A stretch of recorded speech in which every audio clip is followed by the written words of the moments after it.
बिस्मिल्लाहिर्रहमानिर्रहीम। फरिश्तों की महफिल समा, क्योंकि कुरान मजीद अल्लाह का कलाम है और अल्लाह के कलाम की ये शान होती है कि वो कायनात के हर जर्रे की रहनुमाई करता है। हजरत दाऊद अलैहिस्सलाम पर जबूर नाजिल हुई। उस जमाने में पहाड़ों और दरख्तों के लिए खुदा का हुक्म था, या जबाल ओ बनी माअहु वत्तैर, कि अपने परिंदों और पहाड़ों मेरे पैगंबर दाऊद की ज़बान से जो कलाम निकलता है उसे सुनो। कससुल अंबिया में है, जब हजरत दाऊद अलैहिस्सलाम के दरिया के किनारे जबूर की तिलावत करते तो बहता हुआ दरिया रुक जाता था। जिस दरख्त के नीचे बैठकर पढ़ते वो दरख्त झुक जाता था। आसमान के परिंदे जबूर सुनकर नीचे उतर आते थे।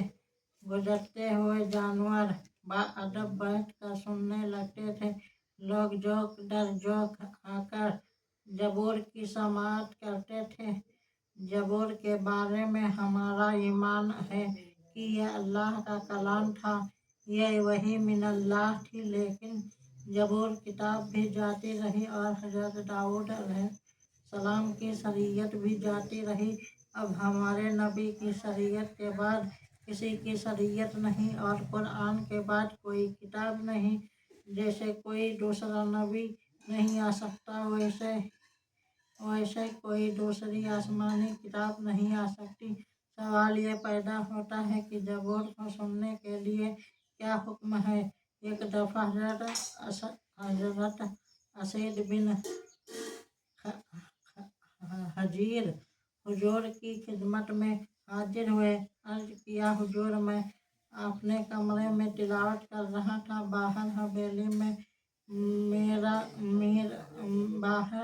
हवेली में मीर घोड़ा बंधा हुआ था और साथ नगोरे में मेरा बच्चा सोया हुआ था। जो नहीं मैंने अंदर तिलावत शुरू की, बाहर मेरा घोड़ा अबद गाने लगा।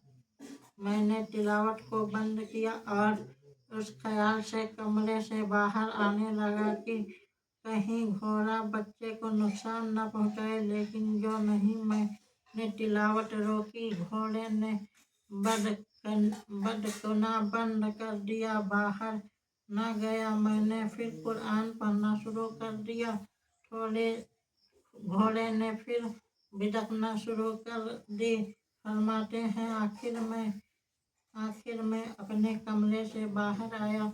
मैंने देखा कि मेरी हवेली से आसमान की तरफ एक लंबी कतार बनी हुई है और सूरज की किरणों से ज्यादा तेज रोशनियां हैं जो मेरी हवेली से आसमान की तरफ जा रही हैं। यह सुनकर नबी मुस्कुराए। फरमाया, ऐ सईद बिन हजीर, तो कुरान पढ़ रहा था, फरिश्ते तेरी तिलावत सुनने आ रहे थे। जब तो तिलावत रोक कर बाहर आ रहा था, यह फरिश्ते वापस जा रहे थे।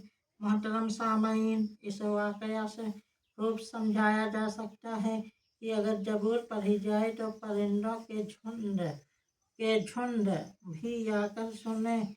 अगर जबूर पढ़ी जाए तो जानवरों के गोल भी आकर सुने। अगर जबूर पढ़ी जाए तो इंसानों के दस्ते भी आकर सुने। लेकिन अगर कुरान मजीद पढ़ा जाए तो ये जमीन मखलूक तो क्या आसमानी फरिश्ते भी आकर सुने।